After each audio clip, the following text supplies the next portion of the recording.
Thank you. Thank you, Madam Speaker. Madam Speaker, when legislation is passed in this House, we often invite stakeholders to mark the moment.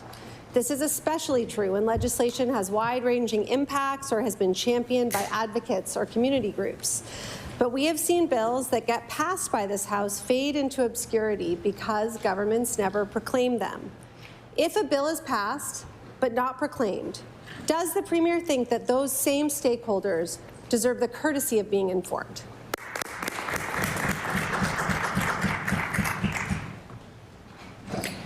I recognize the Honourable Premier. Thank you.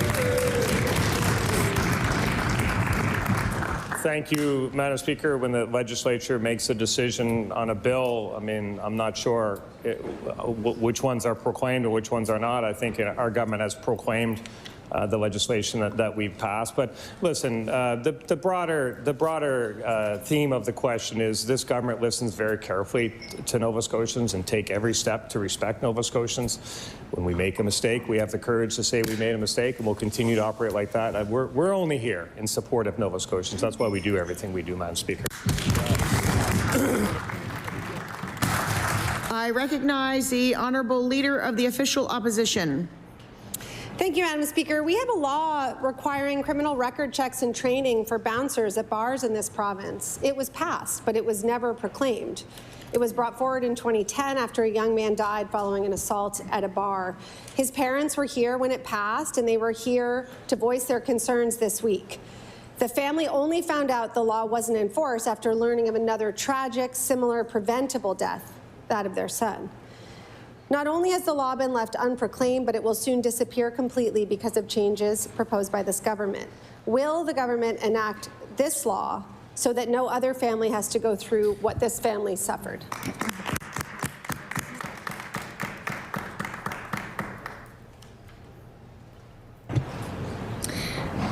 I recognize the Honourable Premier.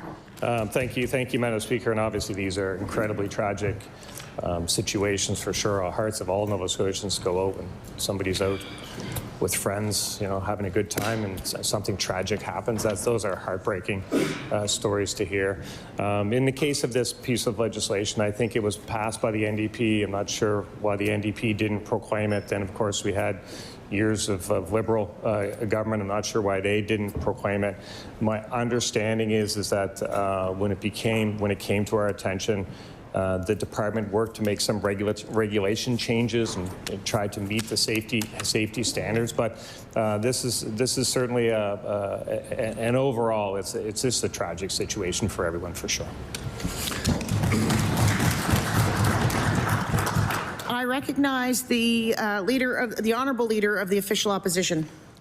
The families feel that this tragic situation could have been prevented by this law being put into force, and whoever proclaimed it, it's true. The NDP government didn't, but it's this government that has the opportunity to do it now. Another example of legislation that's passed in this House with all-party support is the Coastal Protection Act. Years later, with no explanation, this government shelved it, and there was a tremendous public outcry. Despite this government's terrible decision not to enact the law, that public outcry has actually forced some of the investments that we've seen. But now with these changes, Nova Scotians won't know when legislation isn't enacted. In addition to all of the other attempts to evade oversight, why does the Premier think that keeping information about the bills that govern us secret is necessary? Order. You ran out of time.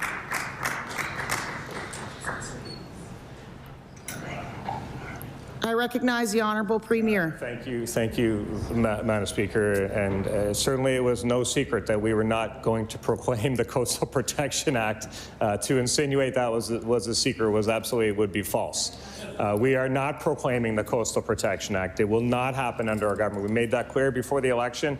Nova Scotians had a chance to have their say on what they thought of that as part of the election, and I think they spoke loud and clear. Because what we did do, and they had great respect for, is we initiated another suite of action. So, Madam Speaker, if we're not going to proclaim a piece of legislation, we will be pretty frank and clear, and it's unfortunate that the NDP wasn't equally as frank and clear when they decided not to proclaim this legislation all those years ago, Madam Speaker.